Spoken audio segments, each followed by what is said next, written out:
Kain na po tayo ha. Wala na pong kanin. Ito na lang po ang kain ko.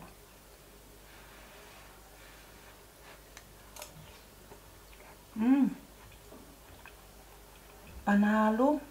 Luto po tayo ng gulay. Panahog po natin itong lechon pata. Yung tira po namin. Ayan, hiwa-hiwa na po yung ating pork lechon na panahog. Hiwa tayo ng red onion.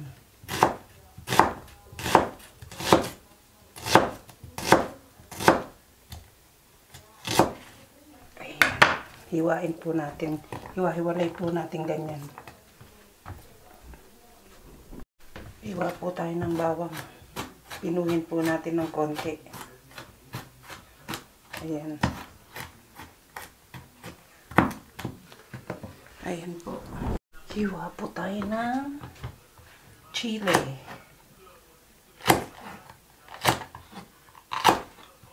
Ayan. Ganyan po. Hiwa tayo ng celery. Ayan, ganyan lang po. Kung wala po kayong fresh na kamates, pwede naman po ito. Ayan po. Ayan siya. Okay? Lagyan po natin ng black beans. Lagyan po natin ng white beans. At lagyan po natin ng green leafy vegetable. Yan po ay spinach. Ayan, ilagay na natin ng garlic. Hintayin lang po natin ng a bit brown. Ayan, nilagay na po natin ang onion at isunod na po natin ang celery. Ayan. Hintayin lang po natin mag-silhouette ang ating onion.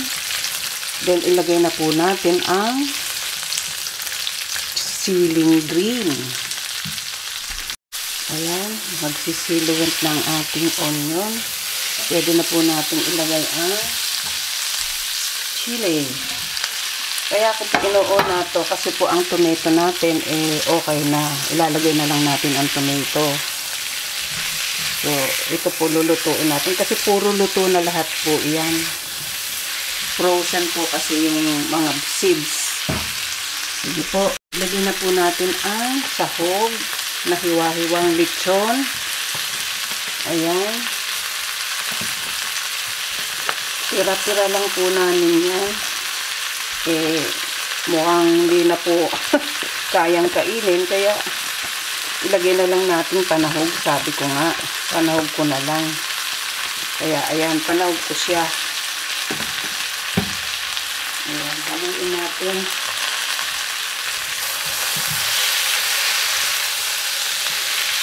Isang pata po yan na nilitsyon ko nung isang araw. So, may natira po. Kaya isasawag na po natin para hindi na po tayo magpaano pa ng frozen. So, okay na yan. Takpan po natin. So, ayan po, lagay na natin ang tomato. Ayan.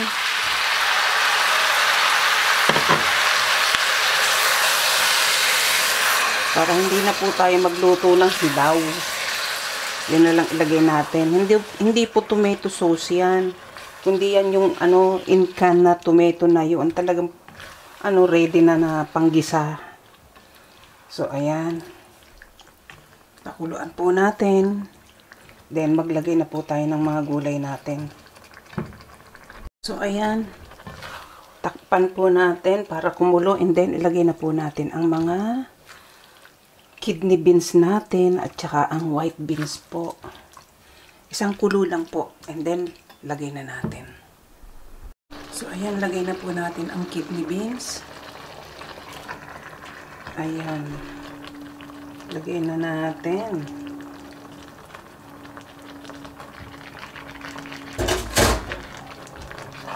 Haluin natin. So, ayan. Yan po ang ating recipe ngayon, gulay.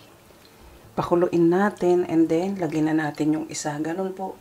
Pakuluan natin muna bago ilagay yung isa. Ayan po, nakulo na. Lagyan na natin ang white kidney beans. Ay, white beans. Ayan, lagay na po natin. Ito po yung ginagamit ko pagka nagsasalad po ako, fruit salad. Itira ko po ito. Tira ko yung white beans na yan. Ganun po kasi ako pagka nagsasalad ng fruit salad. Kahit po fruit salad, kahit po vegetable salad. Okay po yan. So, ayan. Ano po tayo ngayon? Gulay tayo ngayon. Sa isang araw siguro ano tayo. Hindi ko alam kung ano lulutuin ko. Maghahanap pa ako. So, ayan. Pakuluan natin. Then, lagyan na po natin. Timplahan na po natin. Okay. Po nakulo na. Lagyan natin ng fish sauce. Fish sauce po gagamitin natin.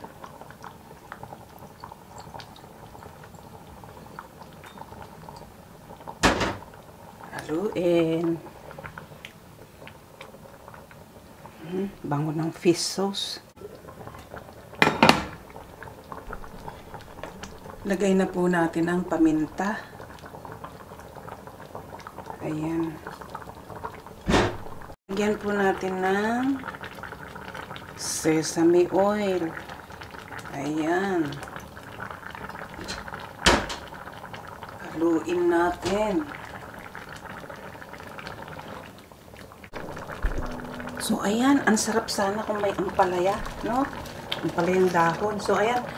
Lagay na po natin ang spinach na dahon. Ayan. Medyo marami po ito kasi gusto ko ng maraming dahon.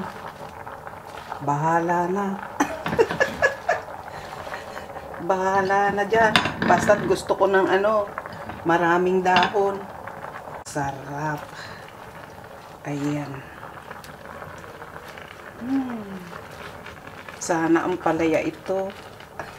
Wala na kasi, hindi na ako nakapunta dun sa kaibigan ko. Parehas kaming busy. Busy sa trabaho. Naku po, Diyos ko. Busy po sa trabaho. Kailangan pong mag-ipon ng pera. Kasi tumatanda na tayo. Kailangan po nating paghandaan po yung ating pagtanda. Kahit paano may konting ipon. Although, meron naman na po. Meron na po akong SS, meron na po akong insurance, tapos na po lahat yon. Kaya nga gusto kong magbakasyon para ayusin ko yung aking SS tsaka insurance.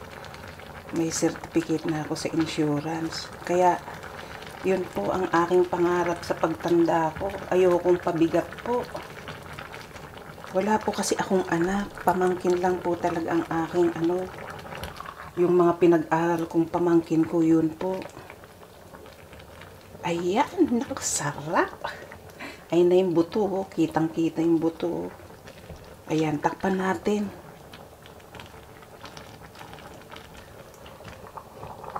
Ayan. Mga pinag-aral ko pong mga pamangkin ko, ayun lang siguro mag-aalaga sa pagtanda ko. Pero hindi po ako pabigat. Yun po talaga ang aking inuna. Hanggang nung asa Dubai ako, inumpisahan ko lahat yun. Kaya, kasi ang dami ko pong nakikita na galing ng abroad. Yung po bang kawawa? Bigay nila lahat, pinadala nila lahat. Pagtanda po, alam nyo, nakikita ko sa Facebook. Naku po, Diyos ko. Sinasabi nila, kawawa, ganun. Ayoko po yung mga ganun. Kaya, sabi ko,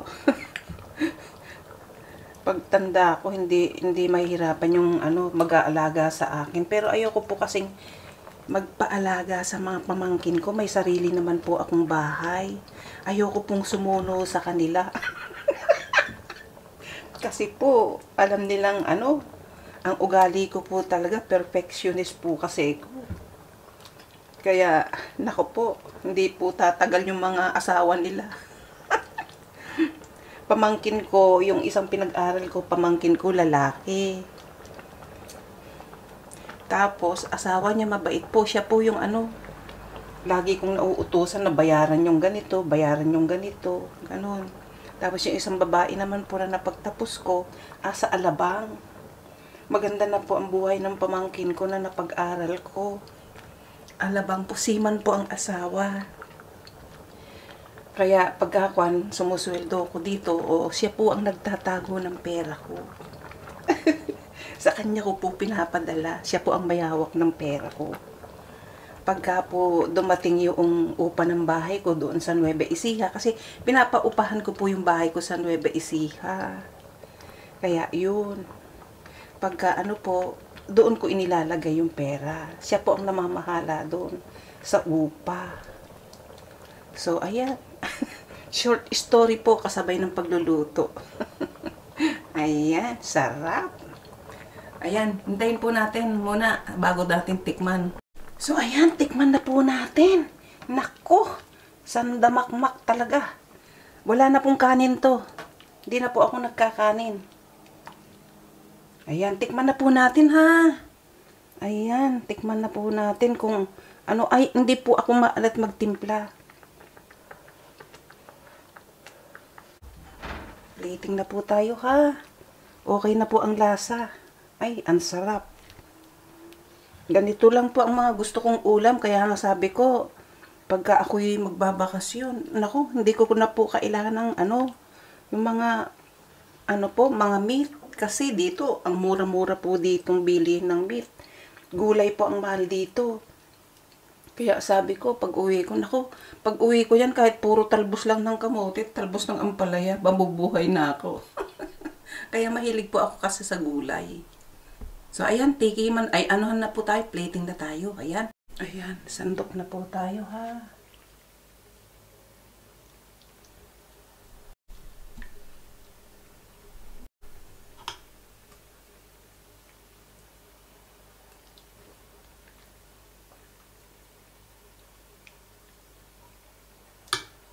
So, ayan, kain na tayo.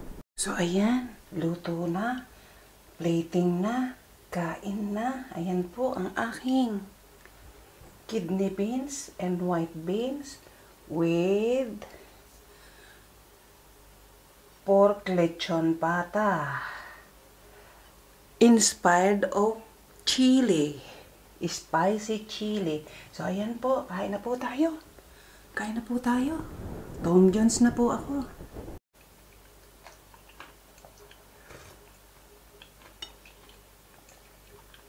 Panalo po. Leka.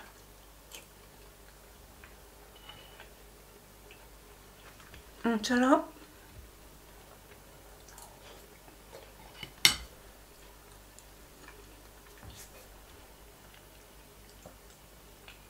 Sabayan niyo po ako na kumain. Gusto ko talaga yung maraming green leafy vegetable. Ayan po, oh. Sarap. Nako po. Kaya hindi ko namimiss kung minsan yung Pilipinas kasi nakakabili naman ako dito. Ang wala lang po akong mabili dito yung yung milk fish, yung pong bangus. Wala po akong mabili. Malayo po.